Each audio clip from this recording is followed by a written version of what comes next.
काय दाम कसला विचार करतोय? काय झालं?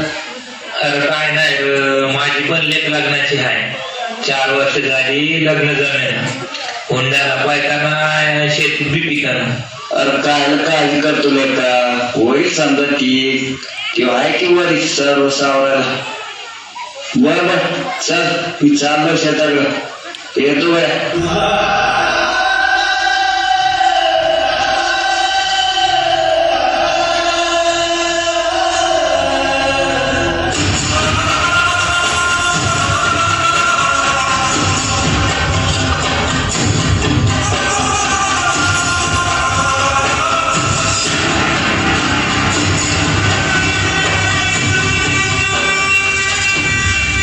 चुकीला माफी नाही.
येडा का कोणा तू काय करतोय लेका?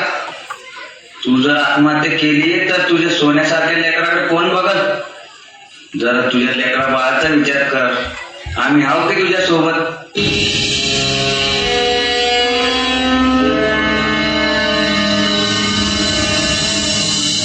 तुम्हीच आम्हाला सांगा आम्ही जगायचं का नाही ते. शेपूट हलवून हलवून वैस जमती पण पाठीवरचा कावळा उडत नाही. तसा आत्महत्येचा विचार आमची पाठ सोडत नाही. कोरड्या आभाळावणी कपाळ असणाऱ्या बायका, बिनबापाची लेकरं असल्यासारखी माळावर फिरणारी जनावर, हे सारं गावाला नजर लागली म्हणून नाही झालं. गावाकडं कुणाचीच नजर गेली नाही म्हणून झालं. गोचेडासारखे चिटकून बसले 7-12ला सावकार. आभाळ वाटते सावध आहे. दुष्काळाचं कोरून ढंकत चाललं. खिचडीसाठी शाळेत जाणाऱ्या पोरानं चोरून आणलेले 2 घास खातो.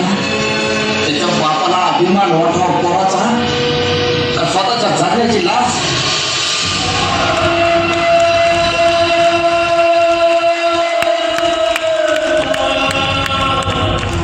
शेताला मसरवाटा झालेला. ज्या दिवशी शेतमालाला भाव मिळत नाही म्हणून उभं पीक जळतो आम्ही, त्या दिवशी तुमच्या नावानं सुरक्षित पाळतो आम्ही.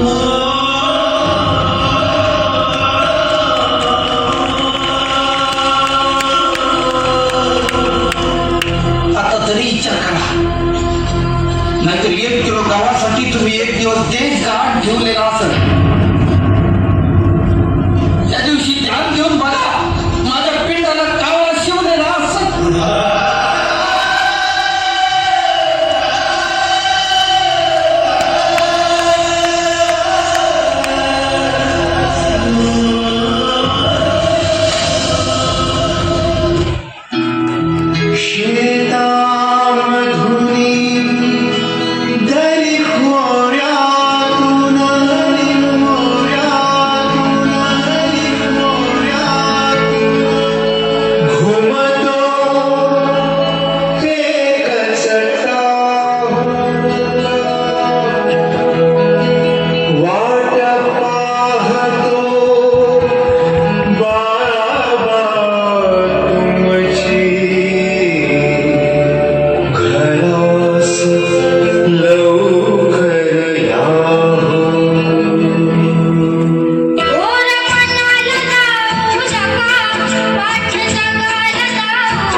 समाज व प्रस्थापितांनी शेतकऱ्यांचं दुःख समजून घ्यावं व माणूस म्हणून त्यांचं जगणं मान्य करावं ही माफक अपेक्षा.